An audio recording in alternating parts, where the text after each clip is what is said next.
सद्गुरु श्री ब्रह्म चैतन्य महाराज गोंदवलेकर, इनका प्रवचन 29 अप्रैल। पैसे की आसक्ति में न रहें। काम वासना और पैसा ये दोनों ही परमार्थ के लिए विघातक हैं। लेकिन यदि मुझसे कोई पूछे कि इन दोनों में कौन अधिक घातक है, तो मैं कहूंगा कि इन दोनों में पैसा परमार्थ के लिए अधिक घातक है। भगवान ने हमें पैसा इसलिए नहीं दिया कि हम सत्पात्र हैं। अतः भिखारी को पैसा देते समय व्यर्थ की बहस ना करें, क्योंकि इसका मतलब ये होता है कि हम कुछ देना नहीं चाहते। हो सकता है कि कोई त्यागी मनुष्य अपना सर्व दे दे, लेकिन वो अपना स्व नहीं देगा। स्व देकर यदि आदमी सर्व रख ले तब भी कोई बुरा नहीं, लेकिन सर्व देकर स्व रख ले तो ठीक नहीं। इसका मतलब यह है कि जो हम देते हैं उसके प्रति हमारी वासना बाकी है। मैं देता हूं ये भावना जब बाकी है, वहां सभी देना व्यर्थ हो जाता है। देने की या त्याग की भावना मैं देता हूं के भाव से कलंकित होती है। देह को नींव मानकर उस पर विशाल भवन बनाने लगे तो वो मजबूत कैसे होगा। हम मेरी देह कहते हैं, लेकिन बुखार आना या न आना, चोट लगना या न लगना क्या हमारे बस की बात है।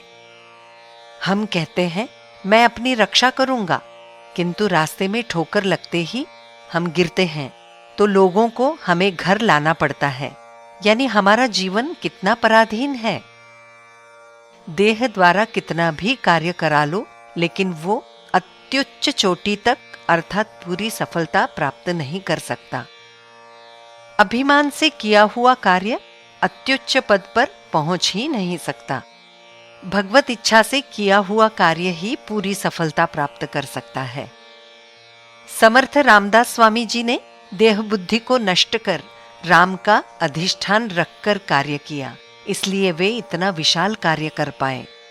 जो भगवान का दास हो जाता है उसी का कार्य पूर्ण होता है और उसी को सच्चा संतोष भी मिलता है। राजा की संतान भी भिखारी हो जाती है, तो फिर क्यों हम संपत्ति का गर्व करें।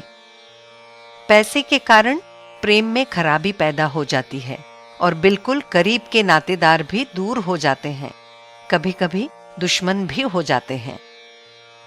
मैं सच कहता हूं कि तुम पैसे की आसक्ति में मत रहो, और इसी आसक्ति को नष्ट करने का यदि कोई सरल उपाय है तो वो केवल संत समागम ही है।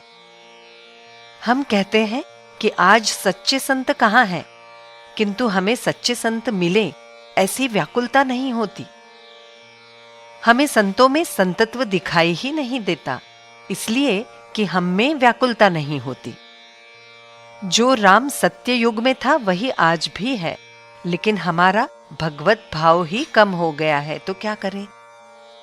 हम संतों को असत्य मानते हैं, लेकिन ये नहीं देखते कि हमारा भाव शुद्ध नहीं रहा है। हमें विषयों में अपनी इच्छानुसार सुख नहीं मिलता, इसलिए हम संतों के पास जाते हैं। लेकिन संत को समर्पण करने की भावना से कितने लोग जाते हैं। भगवान के लिए भगवान के पास जाने वाले भला कितने लोग होंगे। ये भावना रखें कि मन से मैं राम का ही हूं। जानकी जीवन स्मरण जय जय राम।